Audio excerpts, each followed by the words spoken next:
in many countries like Brazil and India, people they don't have access to a credit card. It's very hard because you need to have this history, you need to have, funds and ability to pay. And so that precludes many people from getting a credit card. It's a long process.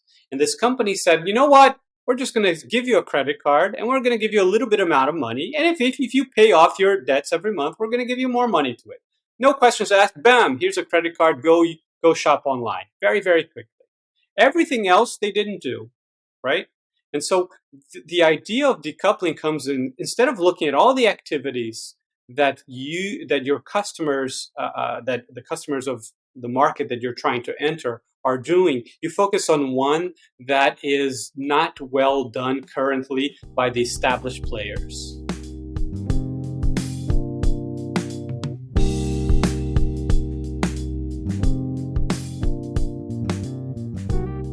Hi, Thales. Great having you as a guest in our podcast, and thanks for accepting our invitation. It's a privilege talking to you. Thank you. The pleasure's all mine. Thanks for the invitation, Swami. Thales, I would like to straight away dive into the conversation. And the first thing I want to talk to you about is really where did you discover this concept of disruption being very different from what has been seen before to what is being seen today? So where did you discover this, and can you tell us the story behind how did you come about this difference that you saw? Great. So I think the first time I saw it was in maybe around 2010. And I was invited to Facebook headquarters to give a talk about my early research as a professor at the Harvard Business School. And my research was on economics of attention. I had written some articles on viral advertising for Harvard Business Review.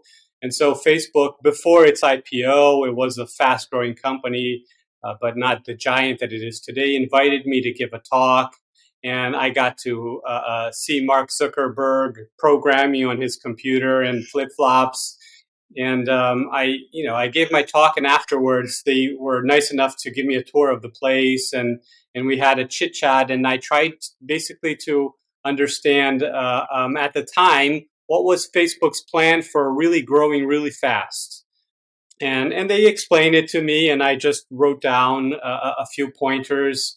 And I just put it away, went back to Boston to my work. And about a year later, I was invited to give another talk. And this followed, right? As my research would come out on economics of attention, I was invited to give a talk at Netflix. I went and I had a good friend who was a CMO of Airbnb at the time. And I visited many other smaller startups. And every time I visited them, I asked them kind of a set of similar questions. How are you planning to disrupt your market? What are you going to do different? How are you going to go faster than the others? And they would start to explain to me very specific things about their industries. But as I started asking more and more this question to the same sets of businesses, I started seeing a common pattern. And the pattern had less to do with their technologies. And so my colleagues like Clay Christensen and others, and reading about disruption in the trade press with executives, consultants that talked about all the role of technology and disruptive technologies. But these startups were talking much more about the customer, changing behaviors, and how they were planning to kind of offer something different and unique to customers. And so that was the first glimmer that I started seeing that the reality that I saw with these startups was not compatible with this idea of technology as being the biggest driver of disruption. Interesting. So, so what was your take? Was your take that technology was not the primary driver of disruption, but the business model is the primary driver? And where did you come to that thesis and conclusion? So I think the first realization that I had was when I read an article, and it was a very small startup. It was a startup that was actually one person. And this person was about, I think, 17 years old. And what he was doing is he had a website that was growing fast by selling watches online, watch e-commerce. This was about 2011, I think. And he was selling watches online, and he was doing a lot of sales, great success, and he was 17 years old. And I contacted him and I tried to understand what he was doing. And basically what I realized is he was selling watches, but he didn't manufacture the watches. The watches was manufactured in China, as most watches. He imported the watches, but he wasn't the importer. There was another company importing and distributing the watches. And he didn't make the website. He had like another company make the website. And you would go to his website and choose, select the watches, and he didn't even fulfill when somebody bought the watches. It was another company that did that. So basically, this kid had a business, a thriving business selling watches, but he didn't make the watch, he didn't distribute, he didn't deliver the watches, he didn't make the website, he didn't almost anything. I said, well, what do you do actually? Because he had his own brand and it was successful. And basically, he had a collection of companies that was working all across the what I call the customer value chain, which is the activities that you and me have to go through in order to compare, shop, purchase, and acquire watches. And all he did was, use Facebook to get attention to his website. But after that, there was all sorts of companies that did everything on his behalf. And it dawned on me how you could have a thriving business with your own brand and customers don't even know it, and that you're actually not doing any of these aspects. You just put together different businesses and they do different parts of the customer value chain. And he was growing really fast. And I thought, well, that's fascinating because in the past this was not possible. And that's where I came up with this idea of decoupling, in which you look at the activities that customers have to engage through in the process of buying and using and disposing of goods and services. And you focus on only one activity. And in this case, this kid was focusing on getting attention to his and traffic to his website. And then you disregard all the other activities and let somebody else do it. You let a competitor do it. You let a company that is specialized in doing it, but you just do one small activity. And with that, he built a business model around just doing that and doing it very well because he understood that the most important thing in watch was people wanted something distinct and something that validated that that was a good purchase. And he did that with social media advertising. The rest really wasn't a big problem. There were companies willing to do that. So that was the first idea of this, that you go into, as an entrepreneur, you go into see an opportunity. Instead of doing everything, you focus on one small activity, and then you start building a business model around this. And yes, there's technologies behind it, but it's not this idea of this disruptive technology that you have and nobody else has. It's very unique and all of these things. Most of the time, entrepreneurs, including Facebook for long periods of time, you just have the standard technologies available to everybody else. So, Thales, let me ask you a follow up question on this.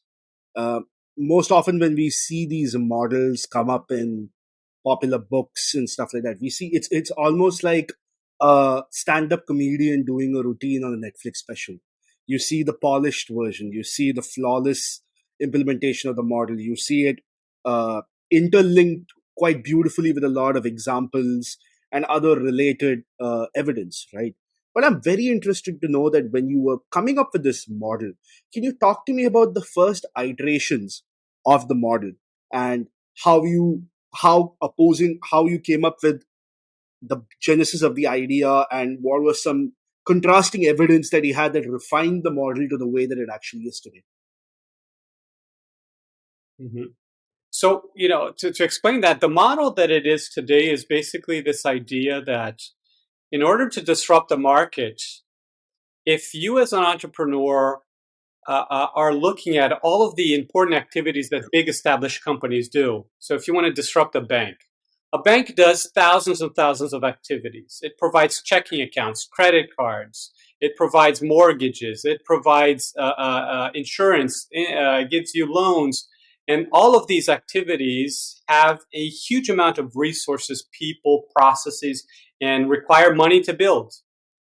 And so if you're thinking about coming up with your own bank today as an entrepreneur, it's almost impossible if you look at it this way. There's no way you're going to do it. You would have to have billions and billions of dollars, and you would have to have thousands of people to do it.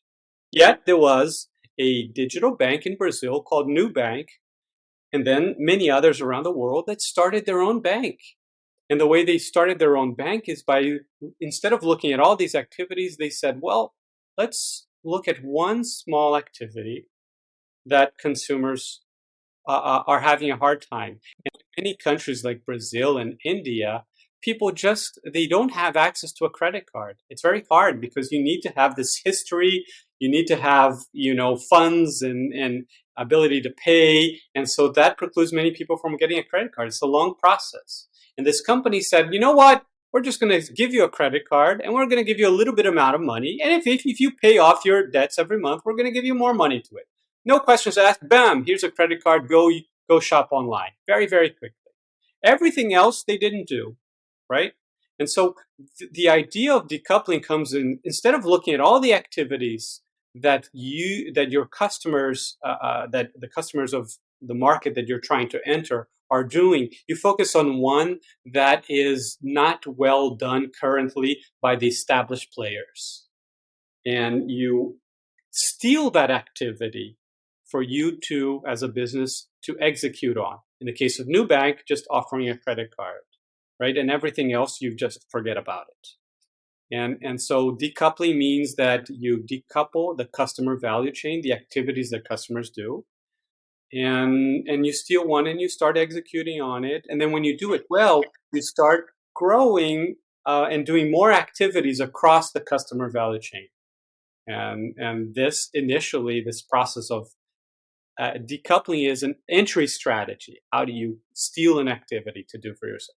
And so to your question, Vignesh, how did I evolve it? Over time, I started seeing startups grow fast. And I asked myself, well, they enter a market through decoupling, but then how do they grow? Well, they start looking at adjacent activities. And adjacent activities in the customer value chain might say, well, now I have a credit card and sometimes I can't pay it off, so I need a loan. And so Nubank said, well, that's another activity, and let's start doing that as well. And then they said, well, now I have a salary, I need to sometimes put my money in, and so I need maybe a digital account, a digital checking account. And then Nubank started offering that. And then customers said, well, now I have an account, I want to pay people online without my credit card, do transfer transactions. And say, well, let's give you a payments system. And this process is what I started calling coupling, because you couple activities. You add one activity to the other, to the other, to the other. And suddenly now Nubank is getting closer and closer to what a traditional bank is, but for the digital age, right? So that was another layer of innovation in my theory.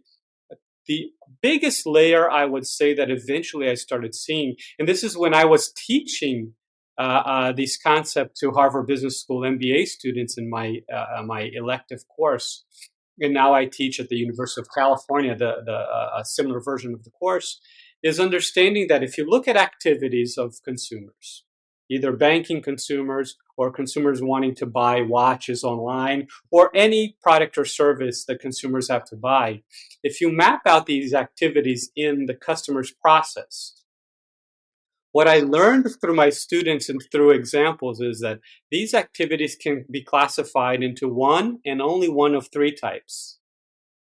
Is it a value creating activity, an activity that the customer derives benefit from?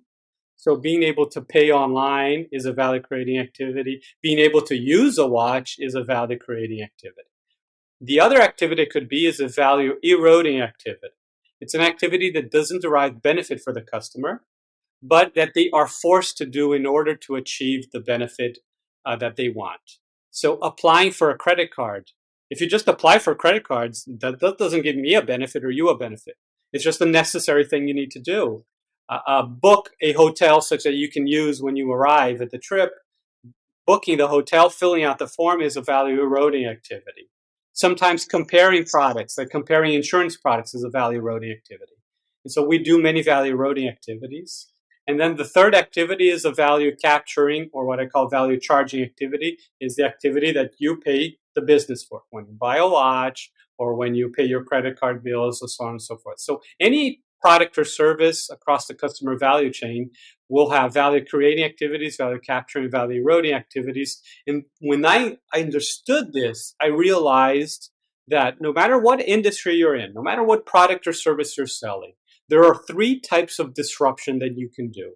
You can either decouple a value creating activity, or a value eroding activity, or a value capturing activity. And this kind of, when I learned this, it suddenly started being able to apply the theory in a variety of industries, sectors, and countries.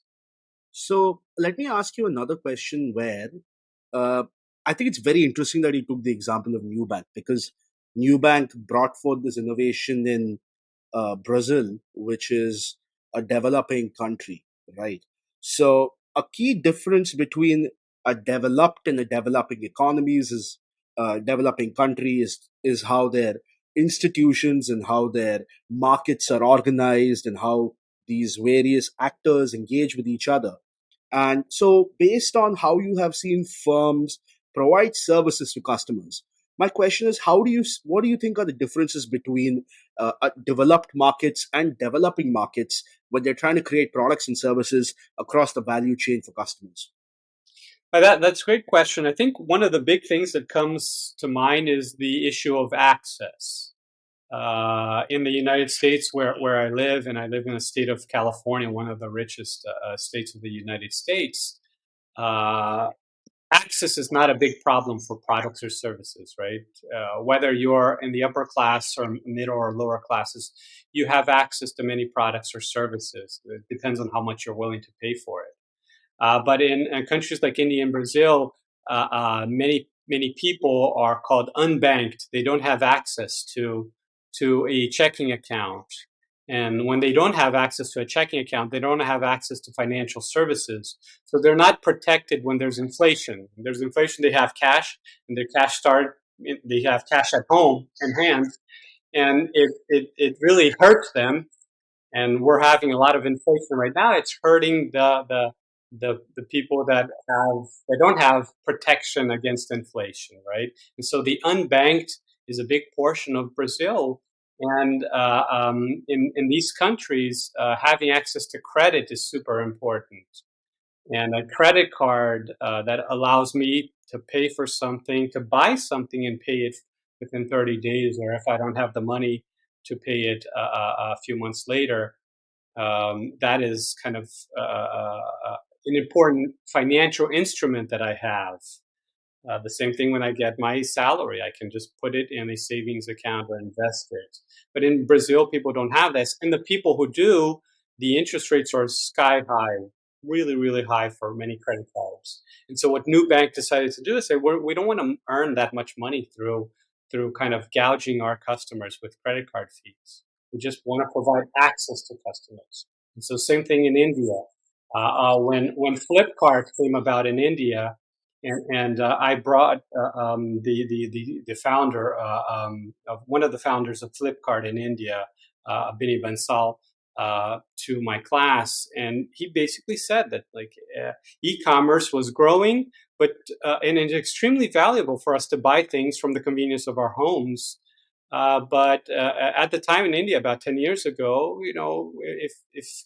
if you didn't have access to payments, it was very hard to buy online if you didn't have a credit card, and it was hard to sell online because most mom and pop shops that have products to sell, they couldn't have access to a website that they could kind of take payments and offer ship products and so on and so forth. So his idea was to provide access to buyers and sellers to be able to transact online. And so I'd say, among all things, access is the important differentiating factor in developing countries.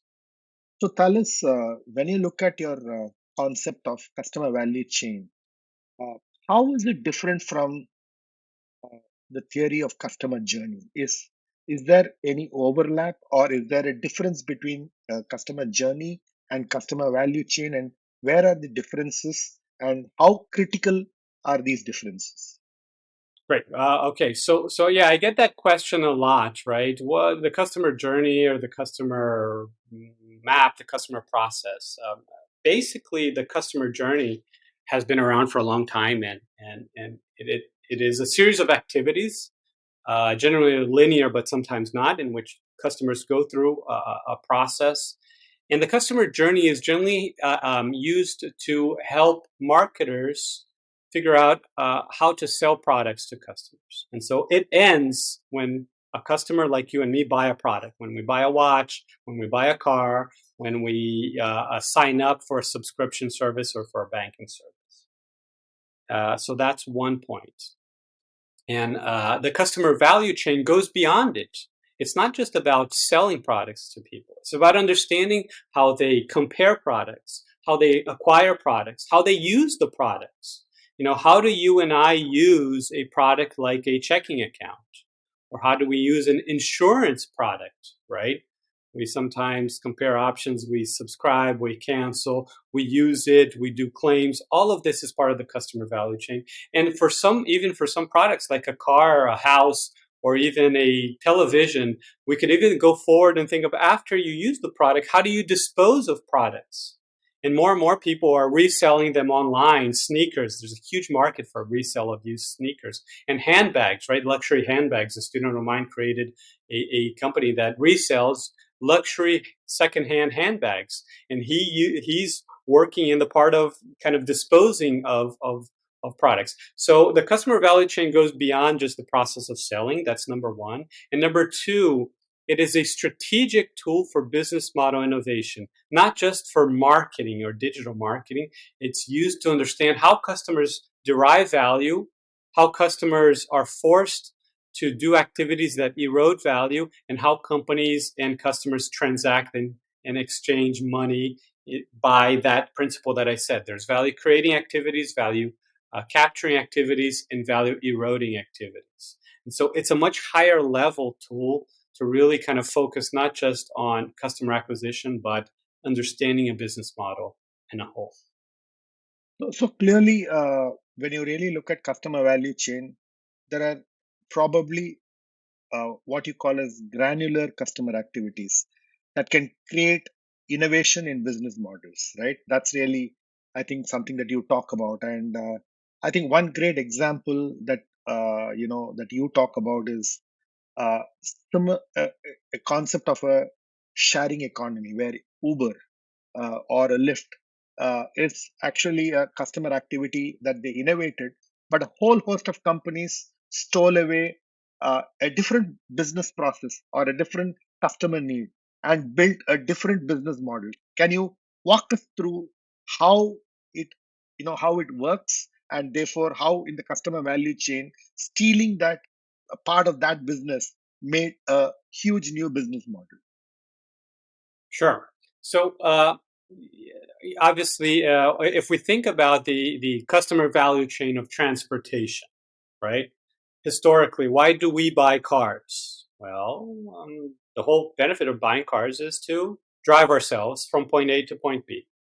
In the process of buying cars, if you map out the customer value chain, first you have the need, then you compare options, you go online, you go to the dealers. 10 years ago, people would go on an order of 3 to 4 dealers. Now they go to generally 1 or 2 dealers.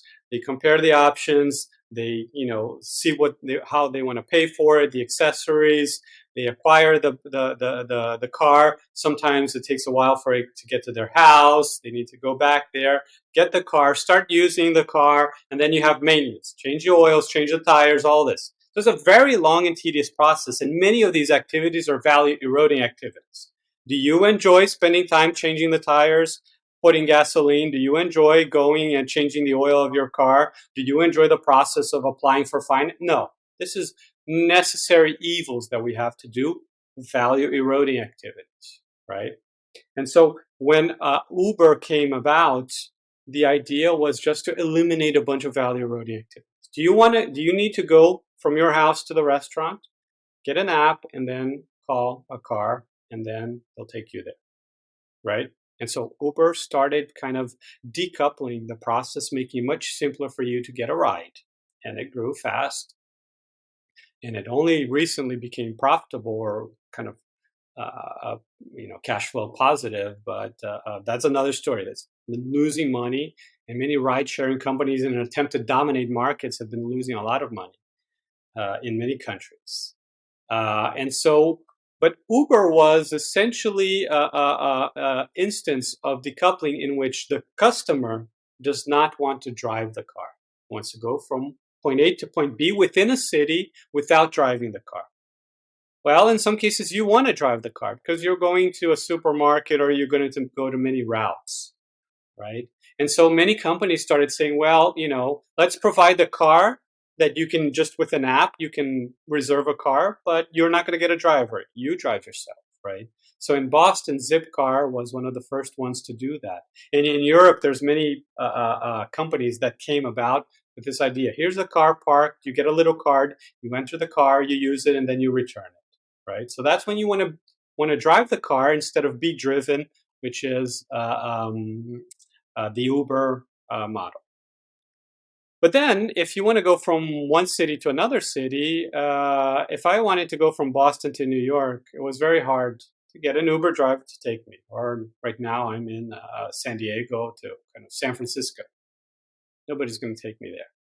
Right, and so a startup out of France called BlaBlaCar decided to become the Uber for city to city, and it became very, very successful in India, where there's a lot of commute from different cities, and in Europe, where there was a lot of commute from shorter distance cities. Right, so BlaBlaCar became kind of what the Uber is disrupting taxis. BlaBlaCar is disrupting the bus from city to city.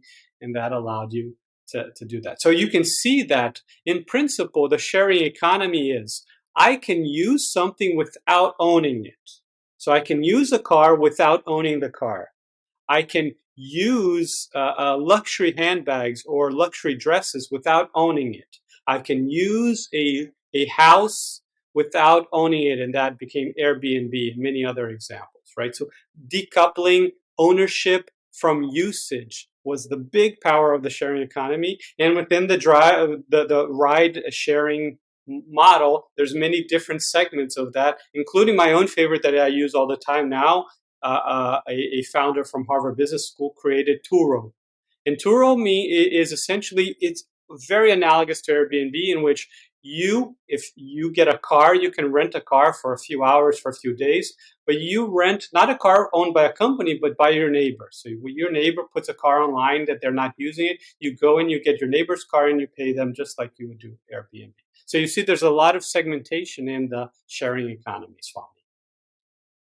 Yeah. So clearly, the way you break down the customer activity is very interesting, and you talk about the definition of a business model, right? So therefore, the business model, I think you've come up with a very interesting definition where you say model from the customer's point of view and not just about creating and capturing value. So can you walk us through how you define a business model and how is it different when you really capture it through this whole framework of customer value chain? Sure. So first of all, the vast majority of people that I talk to, very smart people, either students, executives, entrepreneurs, they don't have a clear notion what a business model is. When you ask them, what is your business model? They generally describe what I call an operating model. The operating model is essentially, what are the activities that you're doing? What are the processes that you're doing, right? And so many don't have this clear understanding.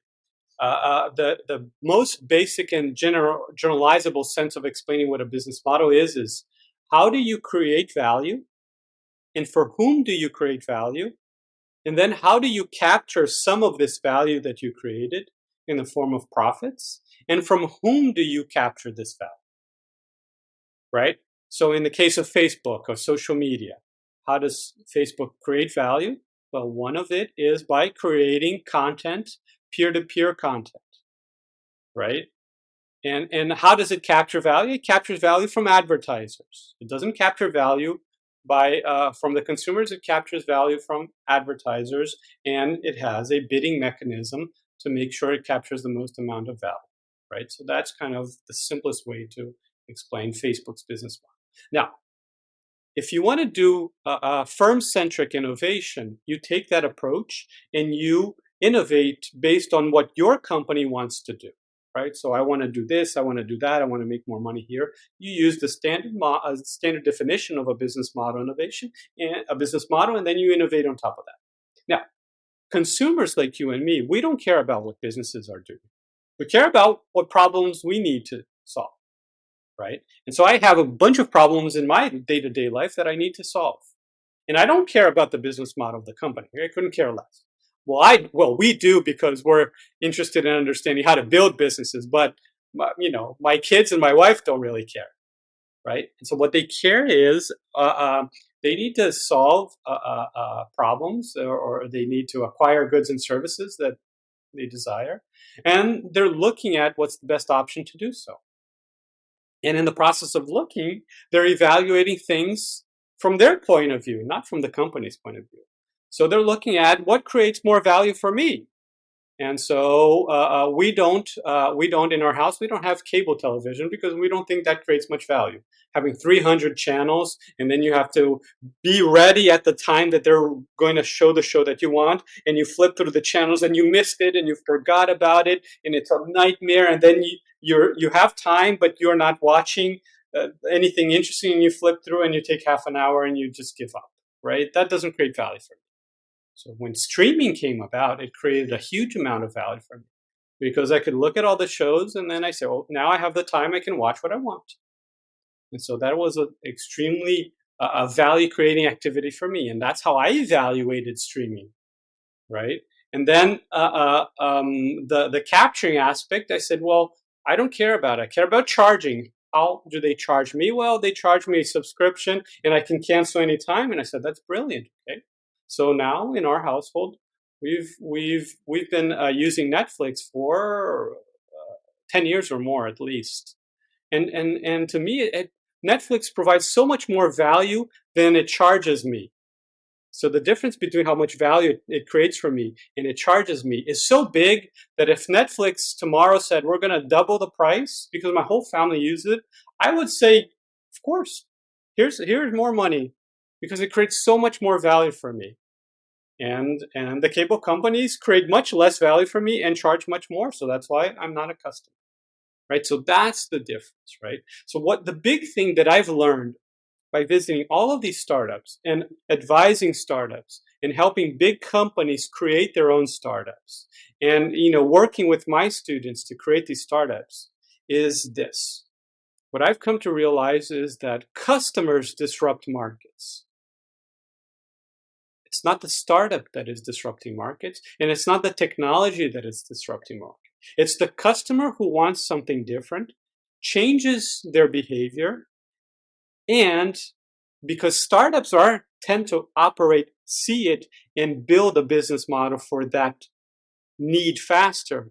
That's why startups are getting so much traction in many markets. But you need to have the customer changing their behavior, right? So when you and I and Vignesh, when we arrive in a new city, in an airport, and instead of getting a taxi, we just call, Ola or Uber or Grab or, any other ride-sharing company. That little decision that we made, multiplied by the millions and millions and millions of occasions of all of these customers that decided that they don't want the taxi experience, that has disrupted these markets around the world. When we decide, instead of owning a second home for us to go for the weekend, just going online and renting somebody else's home, that big activity collectively has made huge disruption in the hospitality industry. So customers disrupt markets. I think that is a super powerful idea because when we look at the way that the behemoths of the past really sort of died down once the age of the internet came in, I think one way that we can actually process it is through this idea of layering, and that is what I wanted to ask you about, which is the the IDMs of the world had a certain way of building products. They had a certain way of selling it to customers. They had a certain way of branding and marketing it and understanding whether it was succeeding or not. And whereas when you look at the Airbnbs of the world and the Netflixes of the world and the Warby Parkers of the world, one thing that really stood out to me is that these young firms understood at their very core the theory of jobs to be done. They understood what jobs that their customers wanted to do. They contrasted that with what the existing value chain was offering to customers, understood where there was delinks or poor linkages, and went and innovated in those spaces and actually gained market share by that. Is my analysis correct? You're spot on with this. It's this idea that so first you need to work, or you have to help big companies to understand how they make their decisions. And by working with many big companies around the world, the analogy that I make is going to a casino. Big companies are like rich people going to a casino. If you observe a rich person entering a casino, they don't go to the slot machines. They don't go to the roulette. Why? Because in a roulette or a slot machine, you and I versus a multimillionaire, we have the same chances of winning. And rich people don't want that. They want better chance of winning. So they want to the games in which their money has a slight advantage. Poker. Poker, if you arrive with more money than others, you can bluff, you can kind of put more money, you can put it all in, you can frighten your opponents. So you have more resources, and big companies want to enter markets in which they have a quote unquote unfair advantage, right? And that happens. So if you see a bank wants to enter a market in which they have an unfair advantage. And what is their advantage? Banks have branches. So when they have, 1,000 branches, 2,000 branches, they are thinking, what new product can we come up with that we can sell across all of our branches? When a retailer, supermarket, they want to go into a market and they want to squeeze their suppliers because they're big and they want to get lower prices and they want to sell it in all of their stores. That is an unfair advantage versus a smaller supermarket or a one shop across the street. Telecom operators, their unfair advantage is all of their cell phone towers and all of the cables that they've invested to put in people's homes. So any new product in their mind is like, what can we do with our resources? That's what I call a resource-centric view.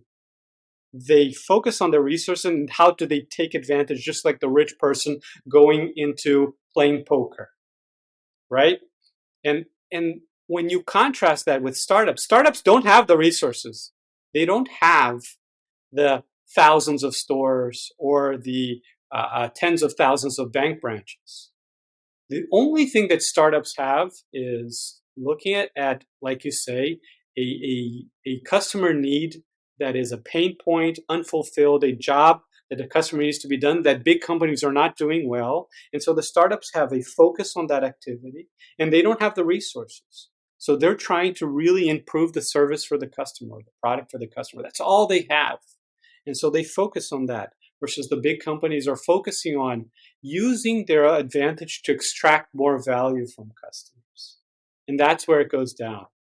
A great story that I like to tell is in the United States, remember in the times of videos, video rental services. So when Blockbuster was the biggest company, it had tens of thousands of stores. When Netflix came about with video by mail, Blockbuster started seeing people weren't going to the video store anymore, right? And so Blockbuster said, well, we need to make more money. And they decided to sell candy and ice cream in the stores to try to make money. Because then they had thousands of places to sell candy and ice cream. But they missed the point. People were not going to the store anymore. You can sell whatever you want at your store. It doesn't matter. And, instead of them realizing that kind of people wanted convenience, they don't want to go to the store. Going from your house to a store to rent out a movie is a value eroding activity in your customer value chain, right? Getting the DVD by mail, much more convenient, and then streaming, the ultimate convenience. that took down the hundreds of thousands of video rental companies all across the world. And the other thing that I have also noticed is the amount of signal to noise ratio that big companies have versus small companies. Because when you are a small company, you actually have those true believers in your product who are actually using it and giving you constant feedback. You launch a product, you create a parallel Slack community or a Discord community, and your users are giving you feedback on an hourly basis, and you're getting real live feedback, all signals, right? Because the sample is so controlled, versus when you're having large companies trying to adopt the same frameworks that a startup does.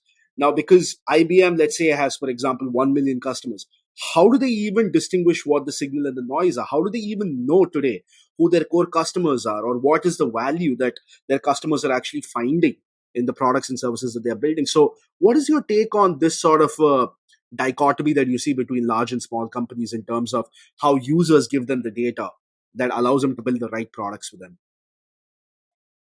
Mhm. So the way big companies innovate is they have lots and lots of discussions, lots and lots of meetings, board meetings, discussion, until at one point in time, because you have so many people, you're never going to have consensus. It's impossible. The more people you have, the more different views you have, until somebody more powerful, generally, smacks the table and said, "This is what we're doing," and then they put all their resources in. So they go very slow until somebody decides, and you put all your resources in. When you put all your resources in, you're not trying to get signals from the market, whether they like it or not, whether you should invest more. Then it's about kind of, you're off to the races, and you're going to race as fast as you can. So many companies don't even do the process that you described of trying to understand whether you have product market fit, whether you should invest in this, whether you should pivot, move to another offering, change the offer, all of these things. You're getting data from the customers, but what big companies use from this data is much more validation and figuring out how to charge more money and from whom to charge more money, instead of, do my customers really like and value my product, right? So this is where there's a big shift. Startups, their view is, we need to create a very high value creating product, something that customers love. Why? Because if we do that, one day we might extract a portion of this big value, we might extract a portion and capture some of this value for us. Big companies are always thinking about, how do we maximize the amount of value we extract from customers? And they're getting data to figure out who values our product more, because whoever values more, we're going to charge more. So it's a very, very different view, right? Big companies, if you ask them, they say, what's the most important, element of your business? They'll say some resource, like the number of stores we have, the number of branches, the number of cell phone towers that we have. That's the resource-centric view. They think they build resources and make money out of these resources. The customer is just like way down there. It's like almost like a nuisance, a problem. There's a customer there. But we make money out of resources. Startups saying, we make money out of customers. Customers are our most valuable resource. And so that's when Netflix decided to move from sending DVDs by mail to streaming.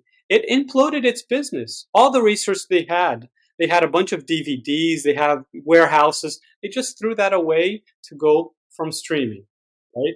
With Flipkart, when Flipkart decided to move from just a pure marketplace in which they didn't acquire the products to moving into kind of being a full service e-commerce shop, they realized they needed to educate the mom and pop shops to sell online.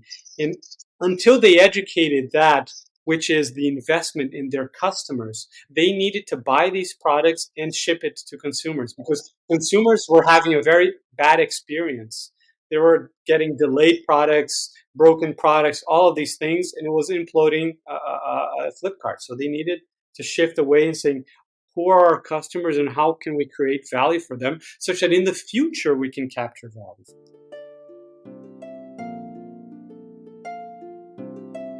Contraminds is a podcast dedicated to decoding people, minds, strategy, and culture. We interview and learn from high performers so that you can apply these lessons on your journey to becoming the knowledge worker athlete you were meant to be. The Contraminds podcast is available on all leading podcast players, and if you are interested in revisiting past episodes or taking a look at our show notes from this episode, please visit us at www.contraminds.com/blog. And now, back to the show. So, Thales, just a final question in this thing. I genuinely, when you were talking about Blockbuster, there's a question that I've not heard many people ask, so I'm going to go ahead and ask you. There's a lot of talk about product market fit, seeking product market fit, or what are some principles or some metrics that you have to sort of set to hit product market fit. It varies from industry to industry and service to service. But one question that I've not heard many people ask, and I want to ask you, is what is the opposite of product market fit? Right. So when you take a large company like a Blockbuster, which did have product market fit at one point, it lost that product market fit that it had. So what might be certain changes in the value chain that happened that made Blockbuster lose its product market fit? And if you were a conscientious leader who was actually following the data trail, how would you sort of analyze that, hey, we are losing product market fit? How do we term this? How do we put a contingency in place? And how do we win back that loss or that small territory that we lost to Netflix? How would you think about that? What is the opposite of product market fit? That's a great question. I've never heard somebody express the question like that. It's always about how do you get it? How do you get it? But your question is, how do you lose it, and what do you do to avoid losing it?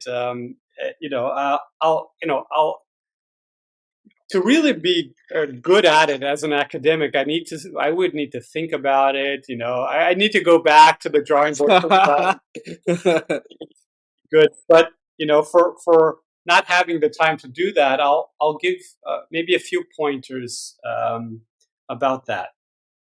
So first, going back to that first principle that customers disrupt markets. They often disrupt markets because their needs change.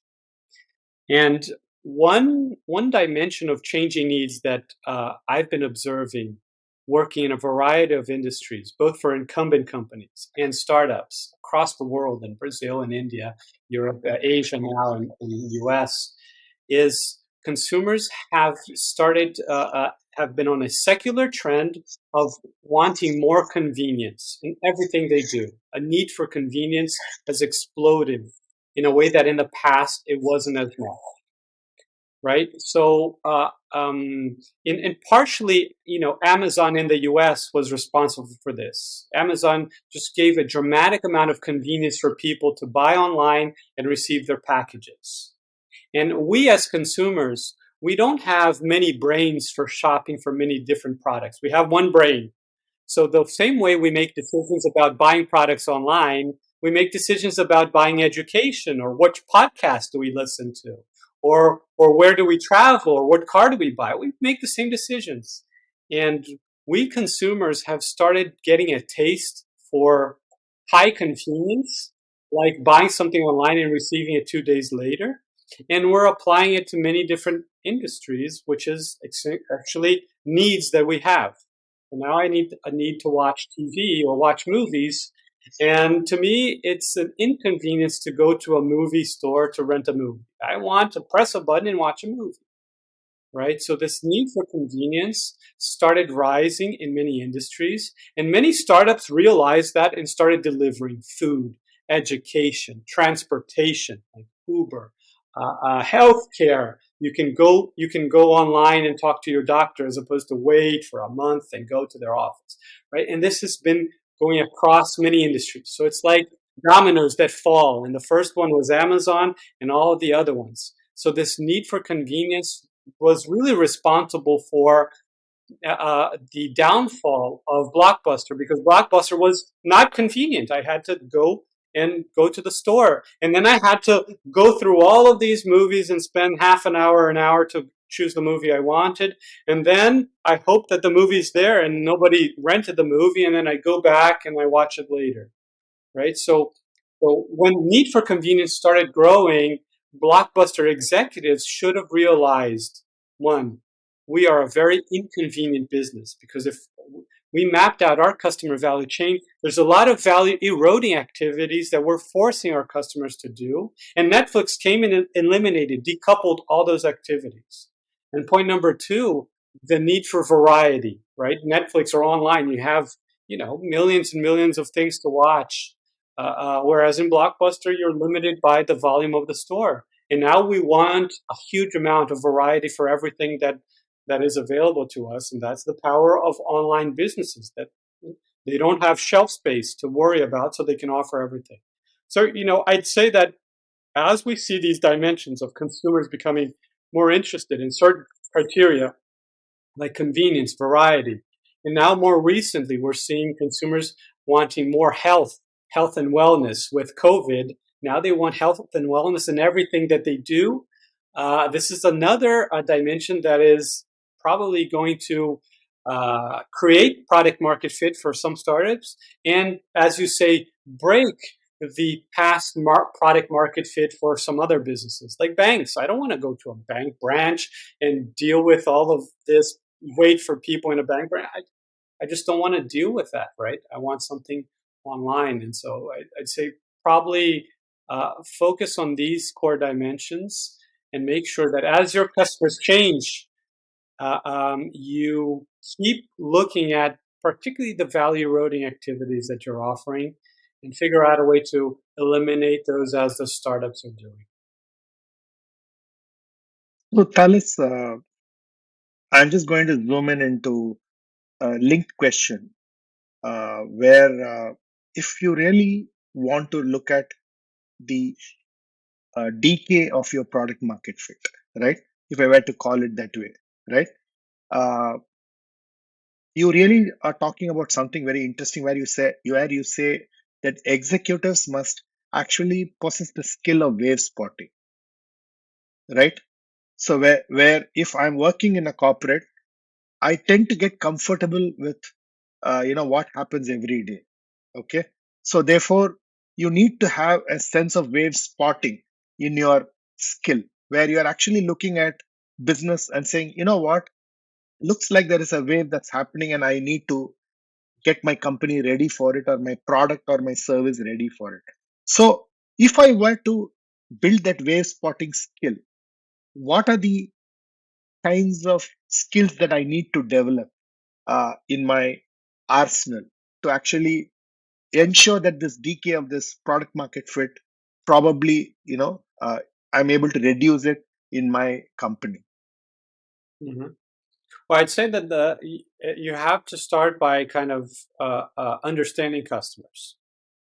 If you want to build customer-centric business model that provides real value for customers, or if you want to keep the value that you're offering to customers really high, you need to have customer-centric processes. Now, for big companies, that is extremely hard to do because companies are really incentivized, and executives and managers in companies are incentivized to kind of grow the company, make more money.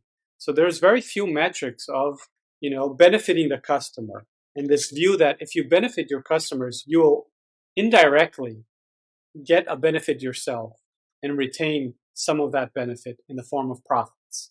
But it's most executives are really focused about growth, about profitability, about kind of increase the take rate that they get from all the products and services that they offer. So they're very firm centric.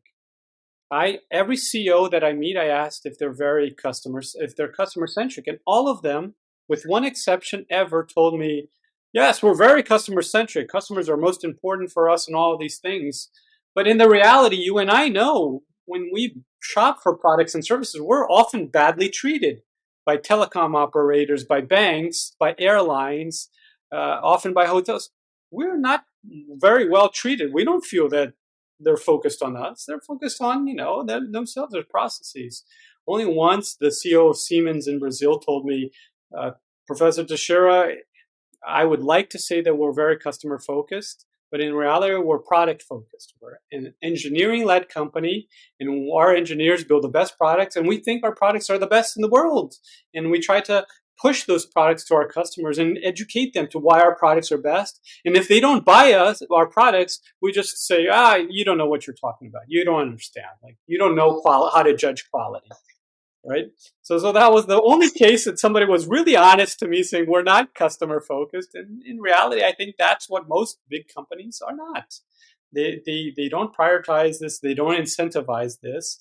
And so how do you transform this? It's a cultural transformation to really focus on customers. And part of my job is going to big companies and kind of setting up processes and helping change the culture to do more customer-centric innovation. And before the wave spotting, that is your question, you need to kind of like refocus on customers, right? And many companies are far removed from their consumers. And that's a big challenge. If you manufacture a product, so I advise auto companies. They don't know what the heck their customers want, their consumers, because auto companies sell products to dealers. And so every month, every week, they go to the dealers and they say, what do you want to buy? What is good? What do you need? How can we get you to buy more of our cars? And then the dealers focus on selling cars to us consumers. But the auto companies, the auto executives, they don't really have this close relationship with their consumers. So when consumers change, it takes a while for the auto dealers to realize it. And then it takes a long time for the auto manufacturers to understand it because they're not collecting the data for the consumers. And every now and then they do a little survey with consumers, but it takes them a long time to do it, 6 months to do it.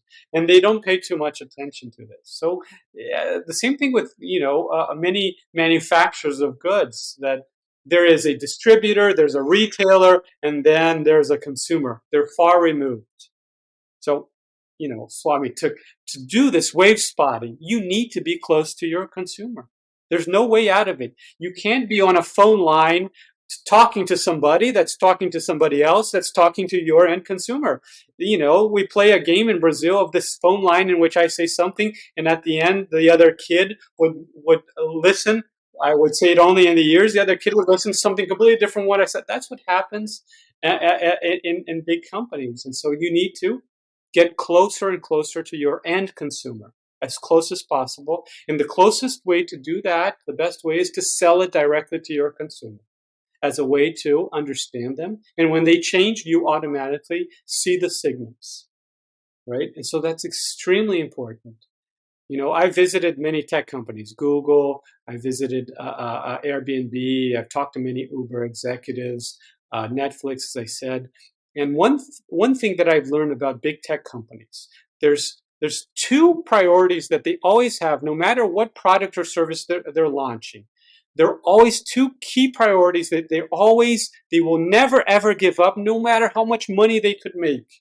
The first one is they want the relationship with the end consumer. They will never be intermediated by another company. They'll sell directly to the end consumer.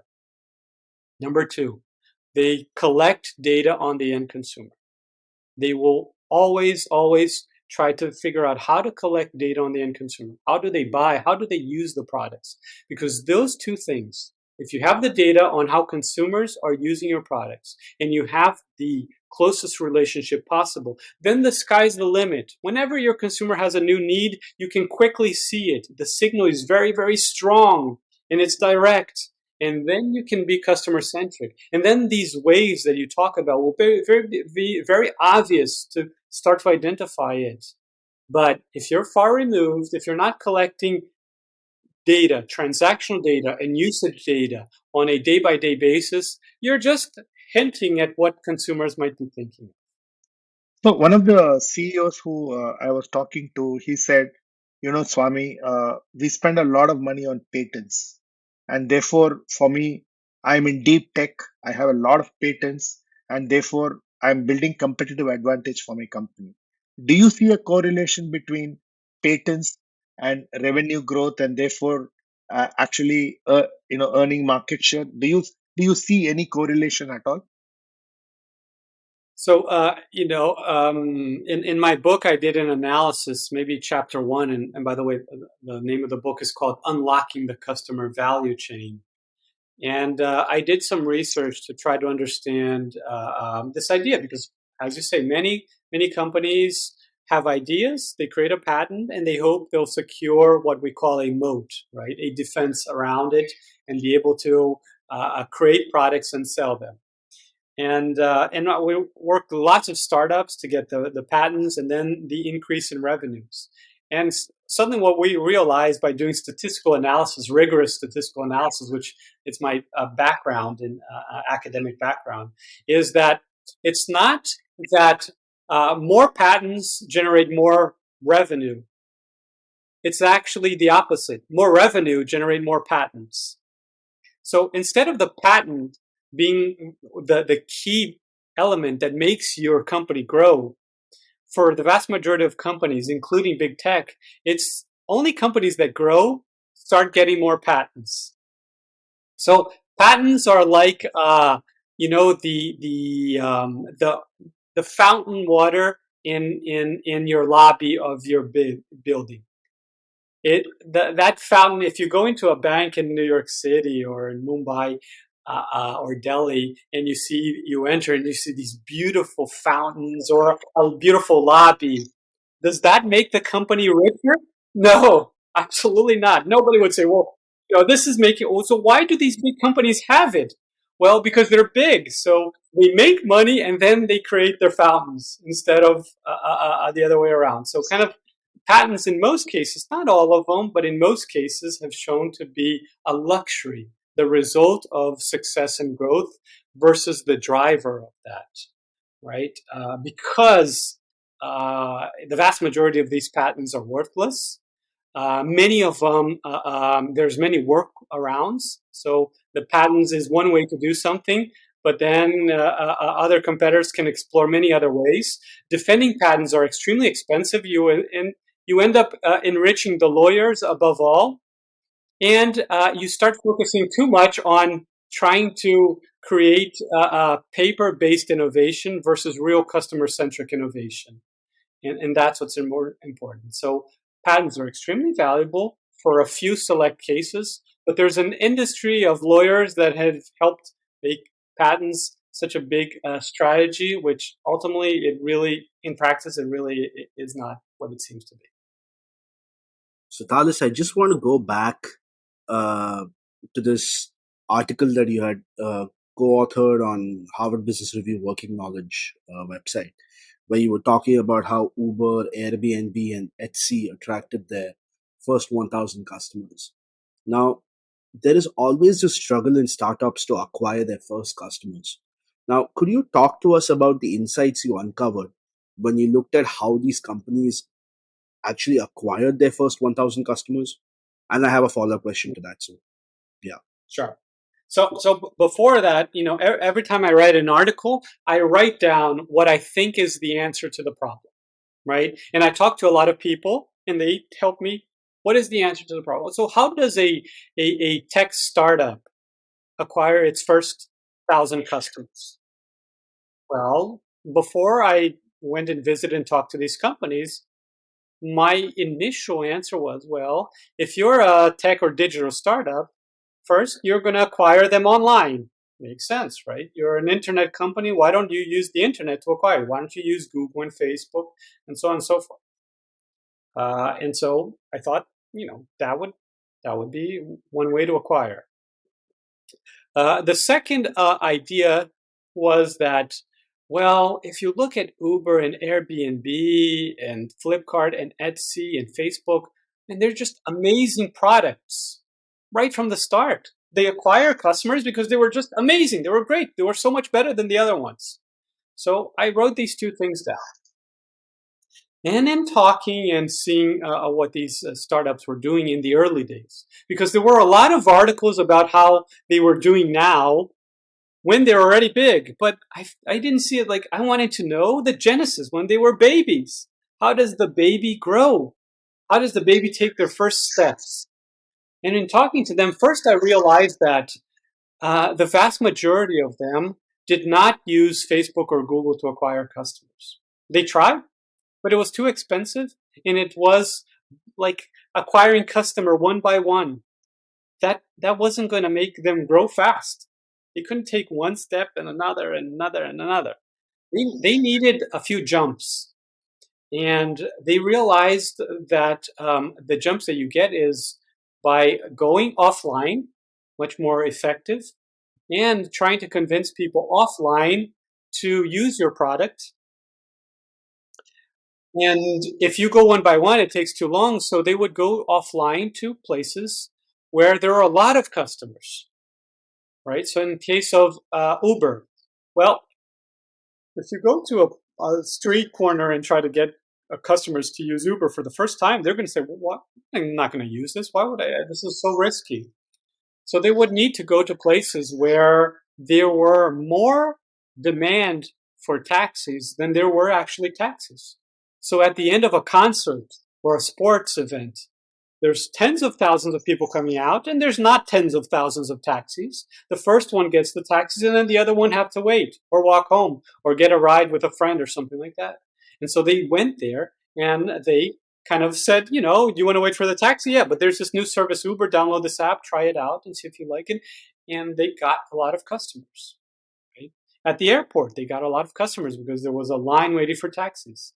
Airbnb, when there were certain big events or big conferences in the US, all the hotels were occupied. There was no place for people to stay. South by Southwest was a case. So they went there offline and started saying, hey, do you need a place to stay overnight? Try Airbnb. It's not great because we're just starting off, but hey, what are you going to do? Where are you going to sleep? And so they went and they, what I call number one, they acquire customers in bulk. You know, they used other networks offline.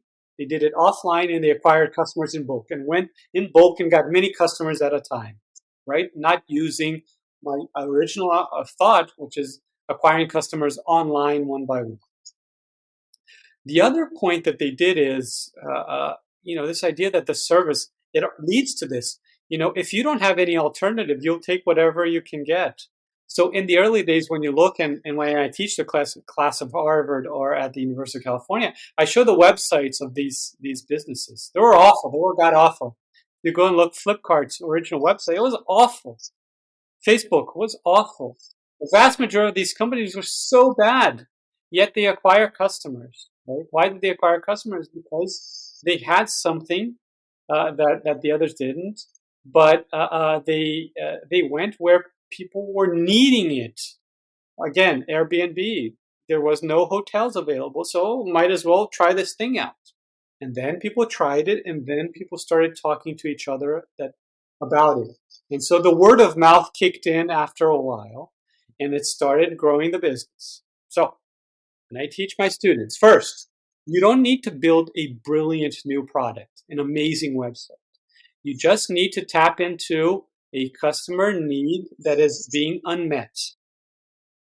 And try to do it when you find an instance in which the demand far outpaces the supply of it. The established companies get all of the customers, and there's still customers left, because then you're not fighting with an established. Do it offline. You'll learn, to your point before, you'll learn about what customers want. You'll have a relationship. You understand how to pitch to them. You'll learn very quickly, and you acquire in bulk. I use the concept of other people's networks.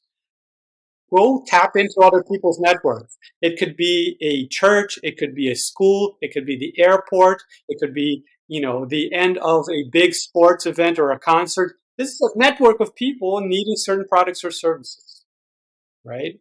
And so, and then offer an experience that is good enough that will create the word of mouth cycle such that they'll tell their friends and friends of friends and so on and so forth. And that's how these companies acquire their first few thousand customers. And it's very different from what they do today. And that's very important. At every new stage of the startup, you need to change your customer acquisition strategy. So one thing that you've written in this book, which caught my attention, Alice, is you said big companies have to do something called recoupling, right? And while you talk about decoupling, and we talk about how these large companies find it very hard to compete with these ones that decouple the market and decouple the customer needs and provide a kind of a service to these customers. Large companies, if they want to compete, have to recouple. Can you give me some example of recoupling? And I think that's a good way of actually saying, if I'm a large conglomerate or a large company, how do I recouple?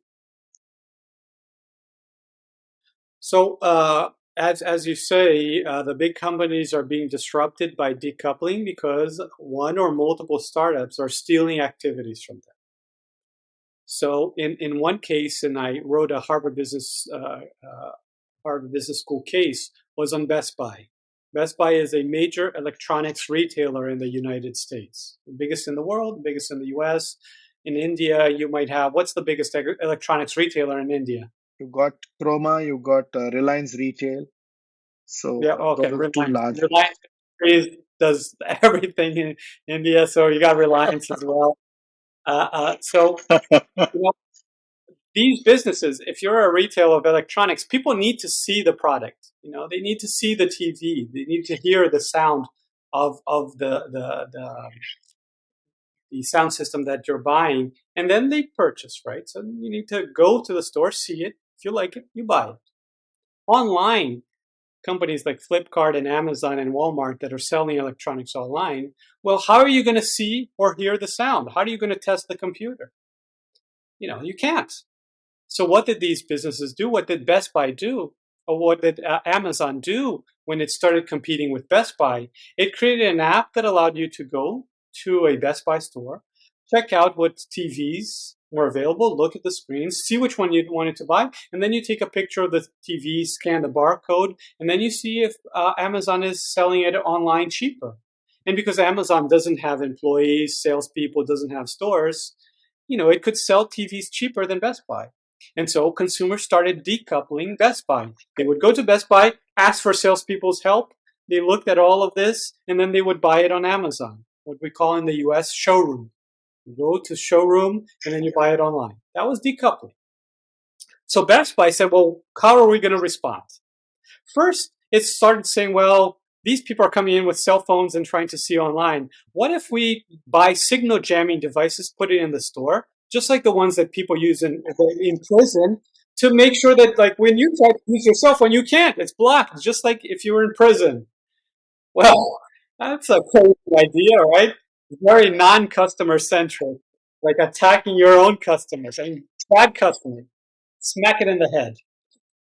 Well, obviously they were more thoughtful about that, and they realized that if customers want to decouple, they want a showroom, we need to let them. We need to let our customers do what they want, what they value. And so they started creating TV commercials saying, come to our stores, come showroom, come check out the new things. If you buy it or not. But obviously, this broke the business model of Best Buy. How can it sell if people are buying lots of products online or on Amazon or elsewhere? And so it needed to rethink its business model. But this attempt at recoupling, which is forcing people to do both things, forcing people, if you come to the store, you will have to buy our products, by trying to block Amazon, wasn't working.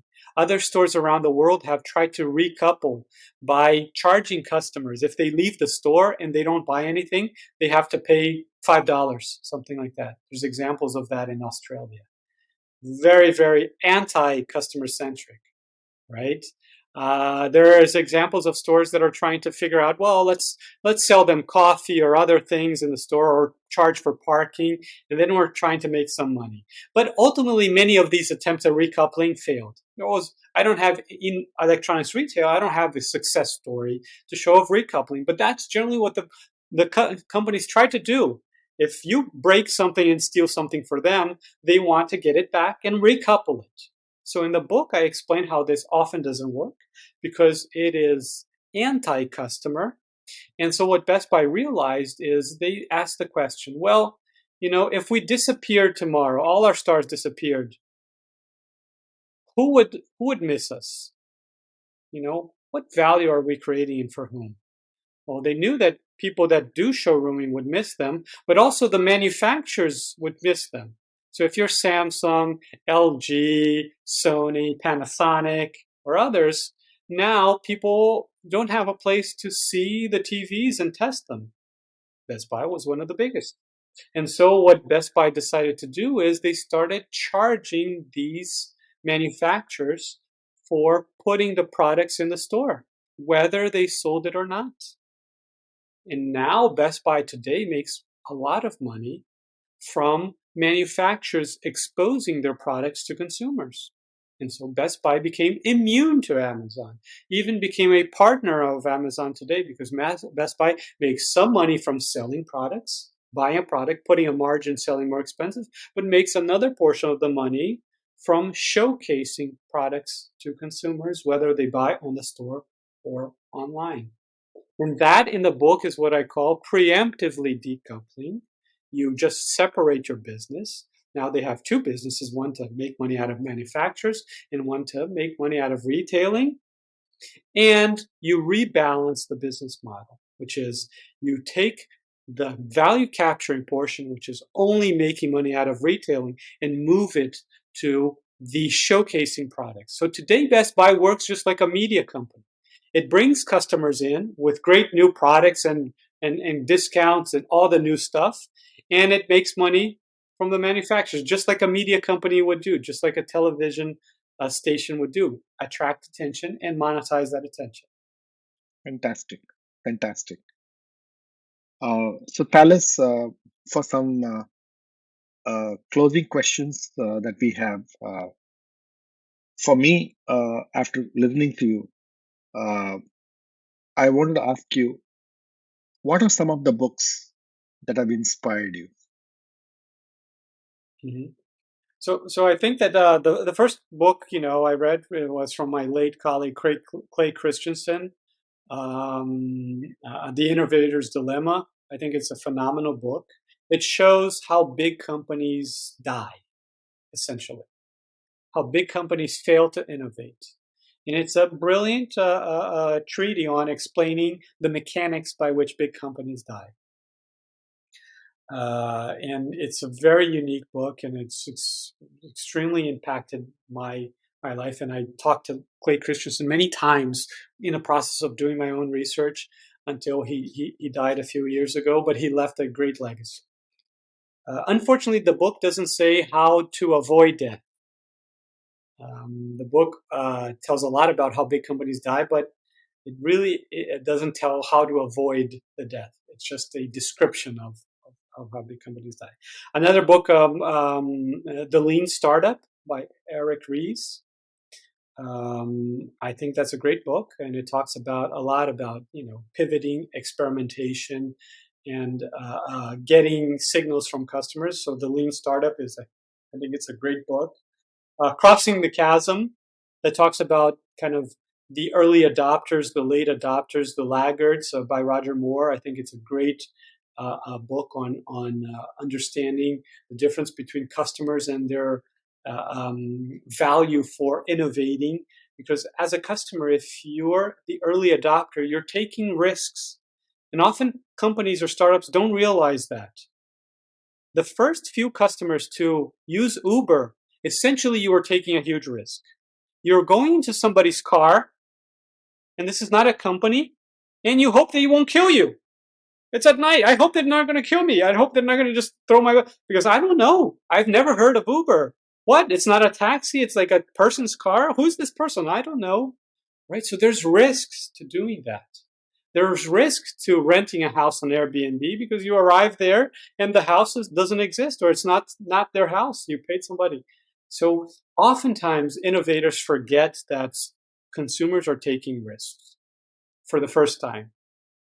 And you need to figure out how to get customers to trust and be willing to take the risk.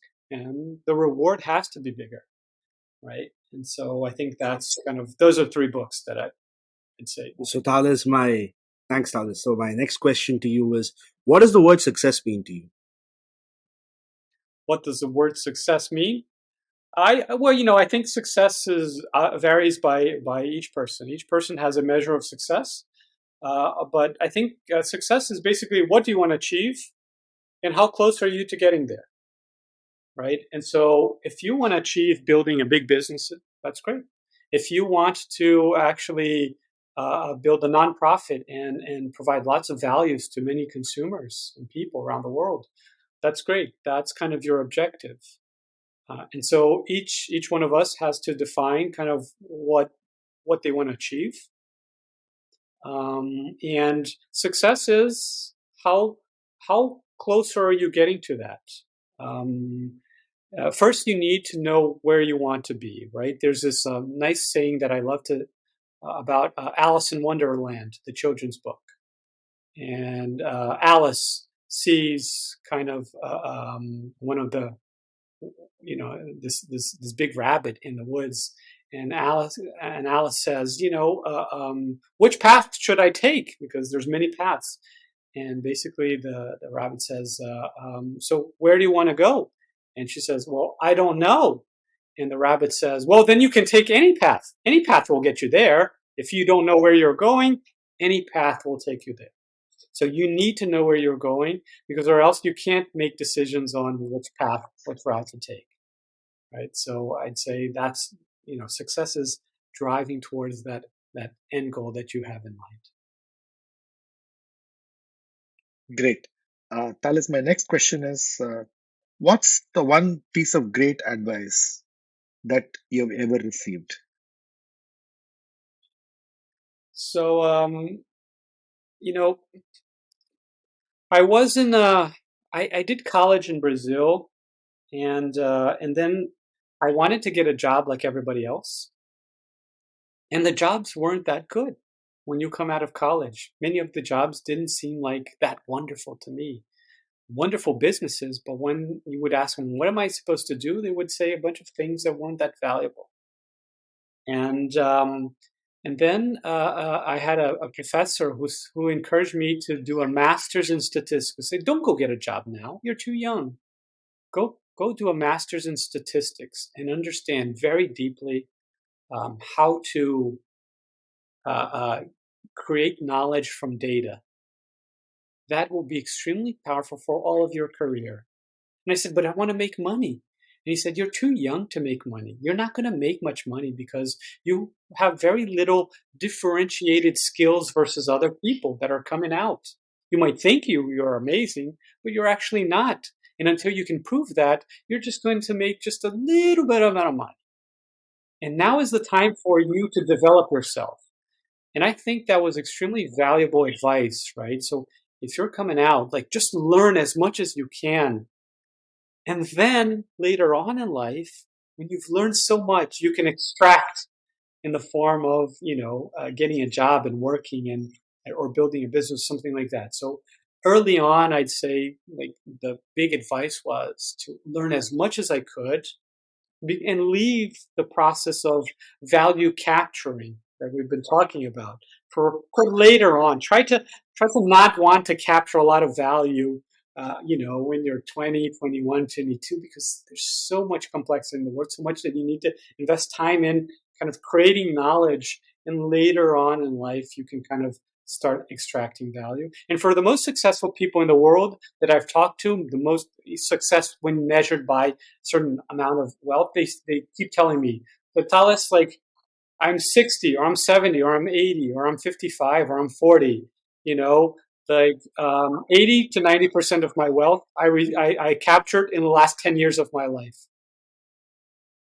So you can see that, like, if you learn powerful ideas and concepts and theories and you learn about the world as much as possible, you learn that becomes fuel for you. And then later on in life, it's so much easier to monetize that than if you just tried to make money and get the job that pays more early on in your career. And that's what I do.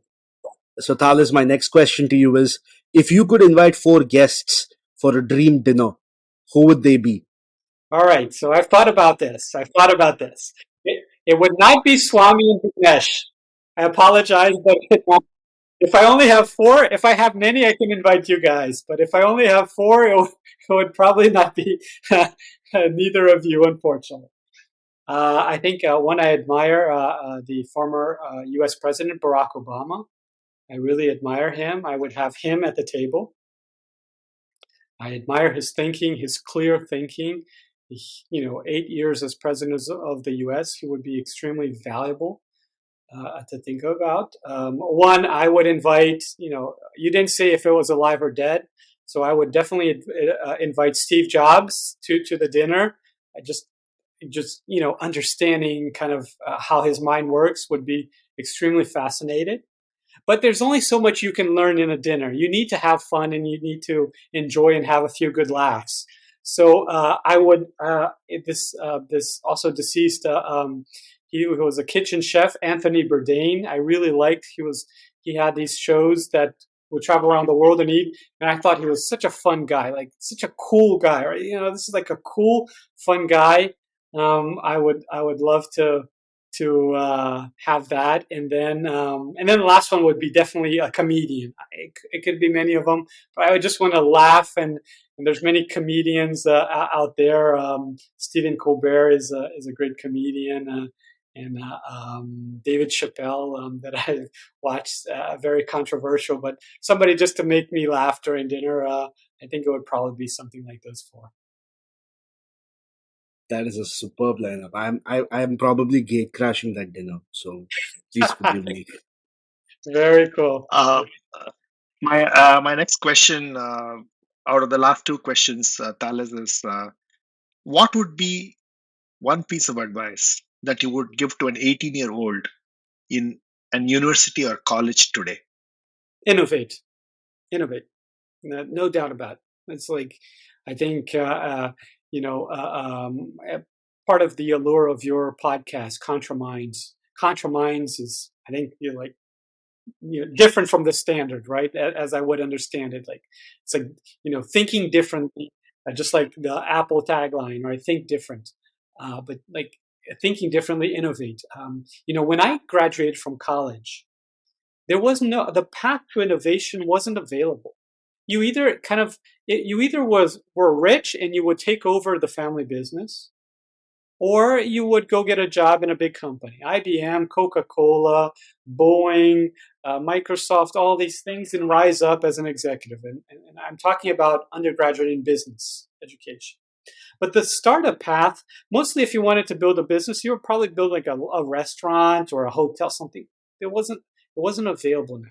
And today I see the premium that markets and big companies are paying for innovation is sky high. You build something, the valuations are just dramatic. There's never that I can think of in the past, there's been such a premium to innovation as it is today. So I think as a young person coming out of college, you would be almost stupid to not want to try to come up with something innovative, an innovative product, innovative service, and an innovative business.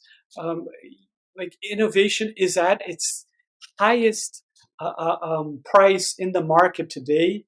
So spending time with anything else to me is almost inconceivable, given the energy, the youth, the desire for disruption, and the market will pay for it if you come up with something. Either you IPO, investors are willing to bankroll it, big companies are willing to buy it at a premium, and so there's examples of small innovations that have gotten multi-billion-dollar valuations or cash outs. So I just say kind of, if you're not thinking, going out there, seeing customers that are unhappy and building something for them, I'd probably almost say you're wasting your time. You're wasting your 20s, so to speak. So, Thales, my final question to you is, and before I ask, I want to thank you for sharing your valuable time with us. You spent close to an hour and a half, 90 minutes with us, and I hope you had a great time. And just as an extension of that, now that you've been a part of the conversation, you had a chance to experience what it's like. my final question to you was this. Who's someone you would like to see as a guest on ContraMinds? Well, I think I'd like to see somebody who's really thinking something very differently, who's saying something very differently from the others. I like to think to see somebody who is talking about, innovation and entrepreneurship in a very different way. There's a few people that I've read certain articles. Steve Blank is one that would come to my mind. Eric Ries would also come to my mind as a potential guest that I would love to hear him speak. But entrepreneurs, Sarah Blakely has been remarkably successful. I would like to hear her. I think also female entrepreneurs, that they're taking a very different approach to entrepreneurship. They see things different from what men and young male entrepreneurs do. And I think there's a lot to be said about the female founder voice that I would like to learn. And there's many examples of those. Thanks, Thales. We absolutely enjoyed this conversation. It was completely, I would say, authentic, things that came from your heart. And the way you spoke, we really thought we learned a lot of things. And personally, I learned a lot of things out of the many concepts that you have left behind. And I'm going to reflect on them, see if I can put them to practice. And I'm sure our audience, they're going to really enjoy the depth of what you said and the way things need to be done to disrupt markets, because customers disrupt businesses, and therefore it's important that we disrupt ourselves to ensure that we remain relevant in today's world. Thank you very much. And it was an absolutely invigorating conversation with you. I'm so glad to hear that, Swami and Vignesh. Thank you so much for the invitation. This was a true joy and pleasure to talk to you. Obviously, I'm very excited about these ideas and any new idea that comes out in the space. There's huge opportunities. And thank you so much for putting together this and other sessions of the ContraMinds podcast. You're doing something extremely important, which is disseminating knowledge. And I really tip my hat to both of you for doing so. Thank you so much, Thales. It was an absolute privilege. Thanks for listening to this episode. For selected links and detailed show notes, visit www.contraminds.com/blog. Follow ContraMinds on social media and let us know who you would like to see next on the podcast. If you're listening to ContraMinds on Apple Podcasts, do share your comments and give us a rating. We are keen to know what you're thinking. ContraMinds is also on YouTube. If you're listening to the podcast on YouTube, hit the subscribe button and stay up to date on all our releases. Thanks for listening and stay safe.